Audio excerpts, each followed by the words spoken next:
Olá pessoal, tudo bom? Mais um Trajetórias de Aprovação, comigo entrevistando alunos que já foram aprovados em medicina nos vestibulares. Hoje eu estou aqui com a Verônica, ela foi aprovada em medicina na URGS, mas detalhe, pelo SISU, ou seja, através do Enem. E muitos têm isso como um grande mistério, como é que eu faço para conseguir passar? E então, se tu te interessa em saber como é que ela conseguiu ir bem no Enem, fica aqui nesse vídeo com a gente. Se está assistindo pelo YouTube, já curte o vídeo, se inscreve no canal, liga as notificações, que daí você vai ser sempre avisado. Eu tô viciando nesse negócio de fazer vídeo, não vou parar mais, então vai vir muito conteúdo aí para vocês. Então, Verônica, fala aí para nós como é que foi a tua trajetória até conseguir essa aprovação tão incrível que é conseguir passar numa federal via Enem hoje em dia. Eu sou formada no Direito da URGS, me formei em 2017, mas eu já tinha feito a prova do Enem em 2016, fiz em 2017 também. Em 2018 foi meu primeiro ano em que eu fiz cursinho, fiz um curso integral e fiquei bem próxima da aprovação, mas não deu. E em 2019 eu fiz por disciplina, vários grupos, inclusive do Sanabria, que eu recomendo muito. Faço merchan mesmo. E então acabou dando certo e aí passei com uma nota de 2019. E nesses anos aí, tu sempre fez o cursinho mais focada no Enem, mais na URGS, mais... Como é que foi assim a tua mentalidade dia a dia, era como?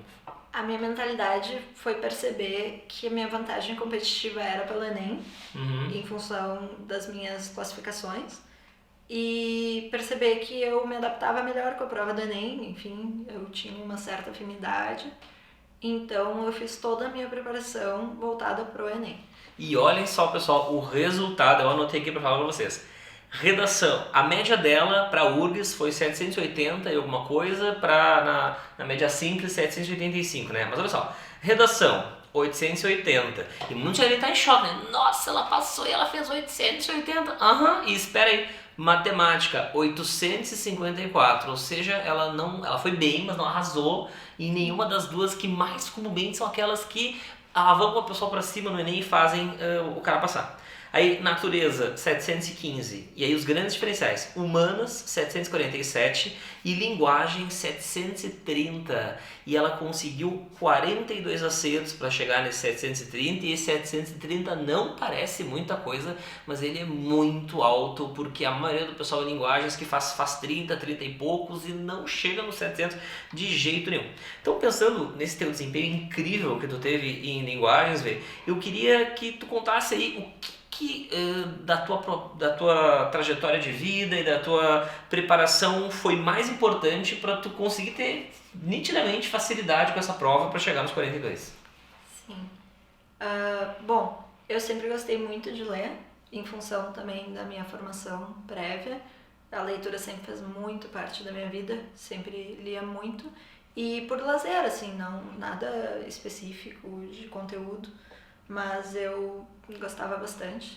Foi uma coisa que fez diferença para não chegar tão cansada na prova, conseguir vencer a prova. Porque essa prova tem pouco ou muito texto, né? Muito texto. E aí como é que a leitura não te ajudou a ter resistência? Ajudou. Para ter esse monte de texto? Sim, ajuda muito. E não só para... não só a questão da resistência da prova, mas também a ampliação do vocabulário, né? Entendi. Que às vezes pode ser chave. Eu tava olhando ali a prova, dei uma revisada antes da gente gravar. Sim. E tinha uma questão que falava sobre jogo, é uma carta, enfim, é um jogo. E a alternativa correta usava a palavra lúdico. Que, então, se o aluno não sabe o que é lúdico, já não tem consegue acertar. É verdade. E fazer provas antigas ajudou também? Conta pra nós sobre isso. Como é que foi a tua preparação nesse aspecto? Foi central. A minha preparação foi baseada em assistir as aulas, fazer exercícios que os professores passavam e, no restante de todo o tempo, provas antigas. Eu fiz os Enems desde 2016 para cá, fiz também PPL, fiz segunda aplicação, procurava na internet às vezes simulados, né? Legal. E essa questão de simulados, assim, tu fez simulados presenciais inéditos? Sim. Quantos que foram ao todo, assim? Eu acho que no total foram 8. 8 inéditos. Sim. E desculpa te Não, cortar, tem problema. mas porque essa é uma grande polêmica, assim. É a mesma coisa fazer simulados inéditos e fazer provas antigas, ou um é melhor que o outro? Conta pra nós com relação a isso. Não é a mesma coisa. E quem é melhor? Primeiro, é muito melhor fazer prova inédita, Por quê? porque te obriga a realmente testar o teu conhecimento. Se o aluno ele já tem algum tempo no cursinho, ele provavelmente já conhece as questões e isso influencia muito no estudo. Às vezes é assim, eu nunca entendi essa questão, mas eu sei que a resposta é a letra B. Aí já não é o mesmo Não raciocínio, é. o mesmo esforço, né, quando tá Não fazendo. é. E também a questão de fazer o simulado presencialmente também, ela é bem vantajosa. Ver que tá todo mundo ali na sala, se concentrar de verdade. Então, assim, por mais disciplina que o aluno tenha para fazer em casa, eu considero fundamental ser presencial nos cursos. Então foram 8 finais de semana, você fez 8 simulados inéditos. Sim. Que tu destinou Sim. a essa chatice que é fazer a prova do Enem, porque é cansativa, né, tal, mas que efetivamente te dá esse retorno, né? Sim. E tu estava me contando antes da gente começar que depois que tu fazia os simulados, tu tinha uma análise toda especial, assim, que eu nunca tinha escutado e eu achei fantástico. Então conta pros colegas essa ideia aí que tu teve. Eu nunca corrigia o simulado imediatamente, mesmo que eu tivesse acesso ao gabarito. O meu método sempre foi esperar um pouquinho, às vezes um dia, e aí eu pegava a prova e refazia toda a prova, olhando se eu confirmava aquela alternativa ou se tinha acontecido alguma coisa em função do estresse da prova ou alguma distração do tipo. Então eu refazia e olhava bem as alternativas e só depois que eu conferia as respostas, porque eu considero que no momento em que tu tem a resposta, isso já vai afetar toda a tua compreensão da questão e vai limitar um pouco a tua capacidade de raciocínio em cima das alternativas, né? Então, identificar distratores também era uma coisa que eu treinava bastante. Tentar entender assim, por que essa alternativa me pegou, digamos assim. Entendi. Então eu fazia bastante esse trabalho de análise. Assim. Então eu acho que a mensagem que traz aqui é uma mensagem que é muito importante, assim. Não adianta ter quantidade se não tiver qualidade. Tem muita gente que adora fazer todas as provas históricas do Enem só para dizer que fez, porque acha que simplesmente fazer vai ser suficiente. Mas não adianta nada tu fazer várias provas e não aprender nada com o que tu tá fazendo em cada uma. Então esse método da V, que é despender um tempo analisando os seus erros na prova, dessa maneira que eu achei genial, permite ao aluno identificar os seus vícios, identificar as coisas que mais erra, e dessa maneira então o aluno pode, quando vai fazer o próximo simulado, isso aqui eu fazia, não vou fazer mais, isso aqui eu fazia, não vou fazer mais. Então não adianta ter quantidade sem ter qualidade, a gente tem que aprender com cada experiência que erros nós cometemos, para na próxima experiência não continuar cometendo, tá bom?